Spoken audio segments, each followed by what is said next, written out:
Hey everyone, I am so pumped for today's video because I'm going to be editing your photos. A couple of weeks ago, I asked you guys via Twitter and Instagram for you to send me your raw images for me to possibly edit. And I got so many submissions from you guys, and I just wanted to say that you guys are all incredibly talented, and I was so excited downloading each email and getting to see all your photos and your creativity. It was just so much fun going through all that. So for today's video, I picked a bunch of photos that we're going to be editing with Lightroom and Photoshop.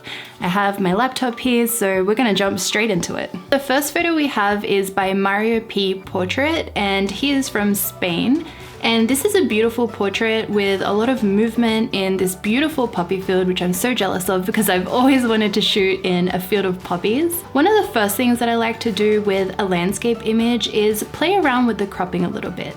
Just because it was shot in landscape, it doesn't mean that it won't work as a portrait cropped image, though I did end up preferring the landscape just because you can really see how endless the fields look. Now that we have the cropping down, the next thing I want to do is bring back the detail and fix up the lighting and the tone in the image. The main thing I'm focusing on is recovering the highlights, and I also want to bring the overall exposure down as well. Because we did a lot of recovering of the highlights, something that I like to do when I've got still really bright whites in the image is matting the whites by sliding the white point down along the right hand side of the box. Looking at this overall image, I'm envisioning something sepia brownish toned for the colors of the photo. So I'm heading into HSL and moving around mostly the hue and saturation sliders to get that grass and the far background looking a little bit more brown, and also trying to retain as much of that bright, beautiful red color of the poppies too. And just to tie in that whole sepia look to the rest of the photo, I'm also going to add some split toning to the image by adding a creamy brown color to the highlights, and then a more greeny yellow color for the shadows. And then the last thing I want to do to this image is something to those trees in the far background at the top of the image, as I feel like they look a little bit distracting. I initially tried adding a white filter in Lightroom, but it wasn't quite working, so I needed to bring the photo into Photoshop. So in Photoshop, I used a really large soft brush and sampled some of that brown orangey color and painted along the top of the photo. Then I changed the layer blending mode to linear burn, and this kind of brought together all the colors, got rid of some of that green, and also burnt the background just a little bit so the exposure matched the foreground a bit more and the image looked more balanced overall. And then the last thing I wanted to do to just tie this image in all together is I created a new layer and filled it in with 50% gray and changed the layer blending mode to soft light. And this is a technique called dodging and burning that people usually use to retouch, but I really like to use it to even out the lighting and the tone in the overall image. So this is the final image that we ended up with. Here is the original photo and the final photo that we edited together.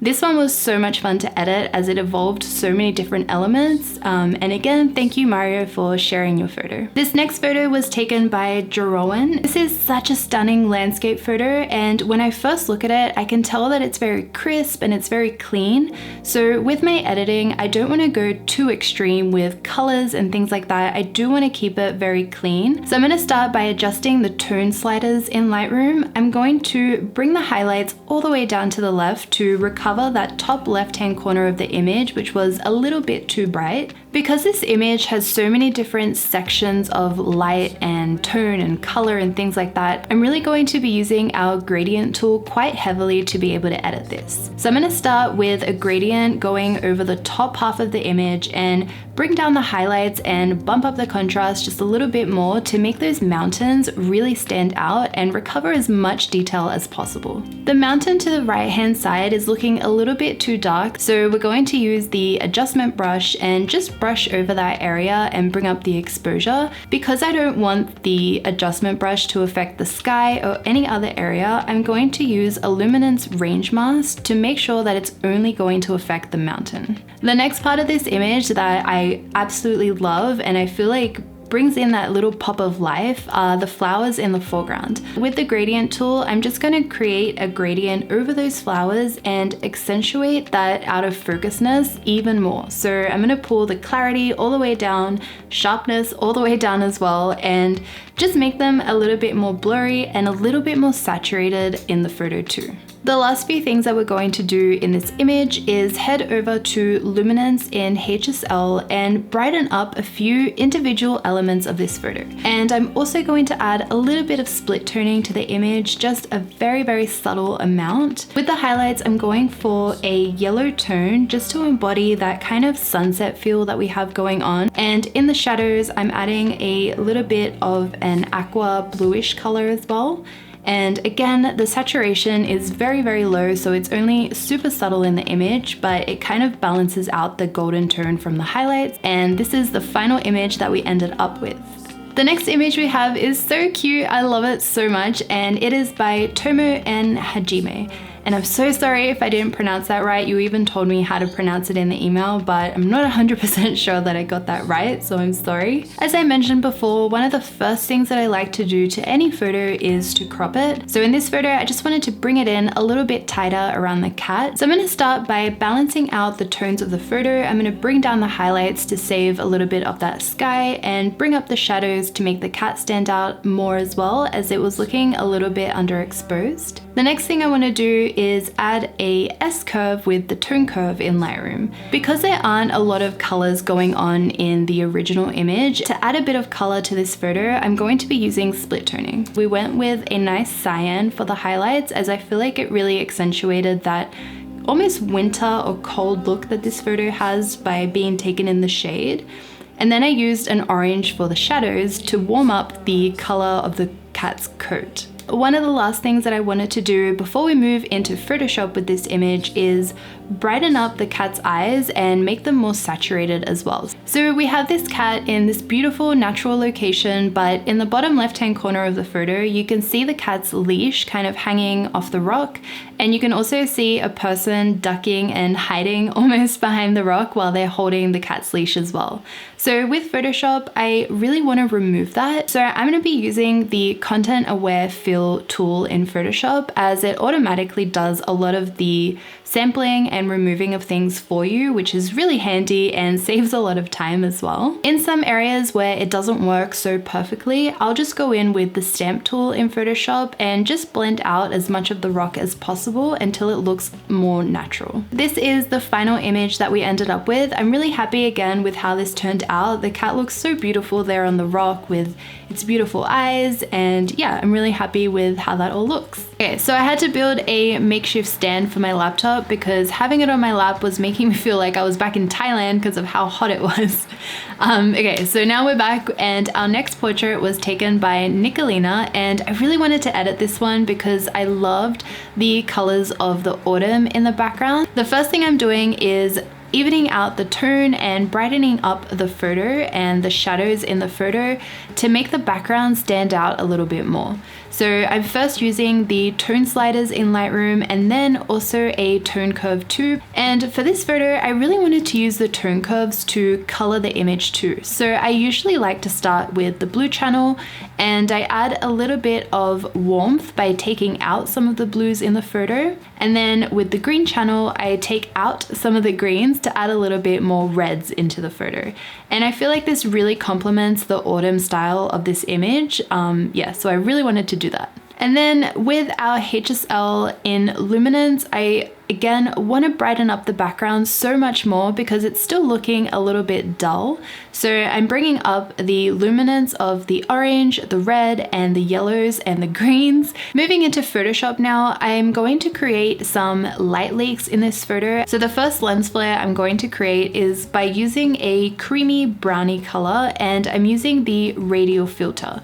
So I'm going to add this to the bottom left-hand corner of the photo, and then I'm going to flick through all the different layer blending modes until I'm happy with what one of them looks like in the image. So I decided to go with hard light, and then I just bring down my opacity to blend that lens flare and make it look more natural in the photo. I wanted to add another lens flare as well, but this time a lot more vibrant and saturated. So we're going with a really bright yellowy orange color, and adding this to the top right hand corner of the photo where we have all the leaves. And again, we're gonna go with the hard light blending mode and bring down the opacity until we're happy with what it looks like in the photo. And here is the final image that we ended up with.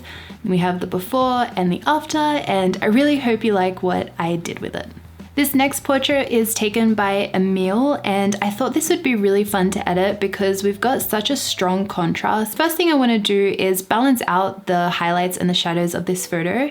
I do want to keep the shadows quite dark, but I still want to be able to see the detail behind it. So I really played around a lot with the tone sliders and the tone curve too, just to get that perfect balance in the image. Just like one of the other photos that we edited, because this image doesn't have a whole lot of color in it, I am going to rely quite heavily on split toning to add that little bit of style and color to our photo. I wanted it to look quite soft and romantic and warm. With the highlights, I decided to go for a yellowy tone, and with the shadows, I went with a more green tone. So now we're taking the photo into Photoshop, and because it looks like a little bit more of a high fashion image, I really wanted to retouch the skin a little bit. So I used my free frequency separation retouching action in Photoshop, which is free for you guys to download if you like. I'll leave a link for it in the description below. And then the last thing that I wanted to do to this image is play around with the dodge and burn tools.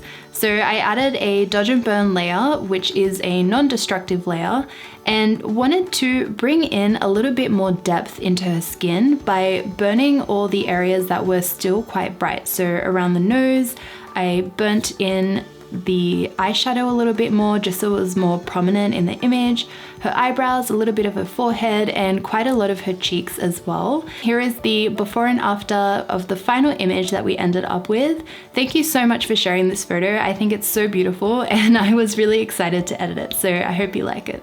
The next photo we have is by the In-Betweener on Instagram, and they said that just a couple of portraits I took of my friend, doesn't look like it, but we took these in -9 degrees weather here in Michigan, which to me is absolutely crazy. So the first thing we're doing is straightening up the image. There are a lot of lines in the background, and if they're crooked, they can become really distracting. Once I straightened up the photo to the main line that you can see, which to me is the one on the left-hand side of the door, I did notice that the doorway was still a little bit distorted, so I'm using the transform tool in Lightroom just to get that to look as straight as possible. The next thing we're doing is using the tone slider and the tone curves to balance out the lighting and the tones in the image. I actually really like how dark and moody this photo is, so I didn't want to brighten it up too much. I did leave it quite dark, and I'm also bumping up the saturation just to make the colors of her top and her jeans really pop in the photo,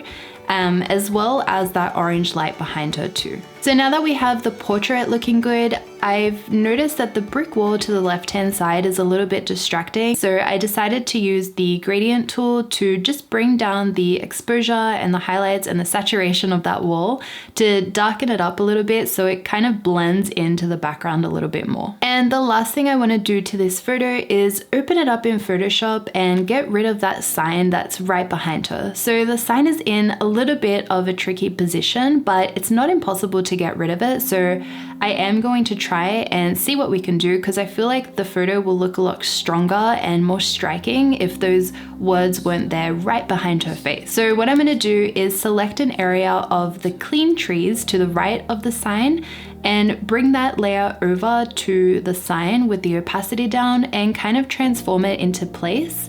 And then use a layer mask to paint out the areas of her face and her hand until all you can see are trees behind her. Once I'm finished with the layer mask, I am going to make a new blank layer and use the stamp tool just to blend out those trees a little bit more and make them look more seamless in the background. And while we're at it in Photoshop, I'm also getting rid of that little scratch to the right-hand side of the door. And this is the final photo that we ended up with. I'm, again, super happy with how it looks like.